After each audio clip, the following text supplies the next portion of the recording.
Depo on the beat. Tanang tao lai'g hilig, naay pina inosinte, naay pinabagsay. Mababay o lalaki kay naay tato, naay maganahan mo na asay masuko. Di ko kasabot kung ano mo pwede tanaw na lang unyado ko kay wala ko ninyo nagpangayo kay di mabasi sa labas na anyo. Akong batasan og kasing layo sa panit nga nagdugo.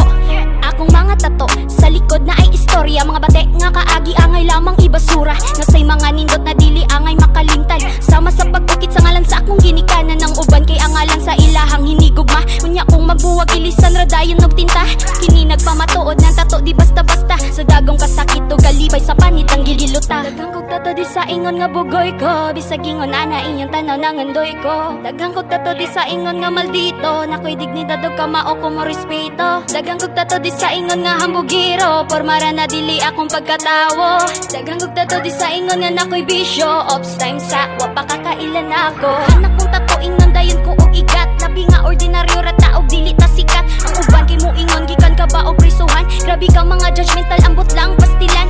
Kay lagi ang tinta hugaw ra daw na sa lawas, wala na tsansa ang kaugmaon kay mo taas daw gisayangan. Respeto sa ginikanan ni kasaligan, og bating ehemplo sa kabataan. Ayaw pagbasi sa panglabas na kung hitsura, basihi ang binuhatan og dili lang sa forma. Ila-ilaha sa usa ka mo istorya, kay kahibalo ko ang tanan dili pareha. Ang pagkabot sa kong damgo wala sa uban nga base, kundi sa kong talento og lamas sa kong pagpugi. Sa mga tato artist ako ninyo ay saludo, sa inyong grabing talento angay lang ipasigarbo.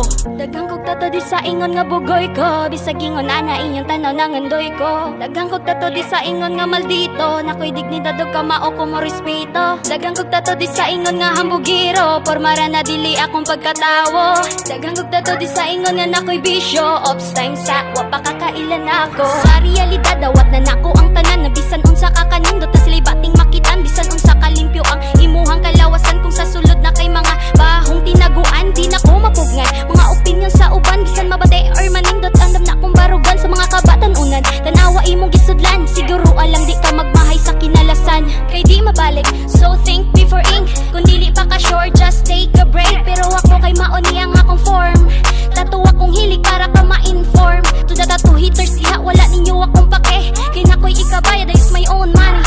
Tattoo is an art so don't easy to judge, it's a body modification so involve your knowledge. Daghang kog tato di sa ingon nga bugoy ko, bisag ingon ana inyong tanaw nang andoy ko. Daghang kog tato di sa ingon nga maldito, nakoy dignidad og kamao ko mo respeto. Daghang kog tato di sa ingon nga hambugiro, pormara na dili akong pagkatawo. Daghang kog tato di sa ingon nga nakoy bisyo, ops time sa wa pa kakailan ako.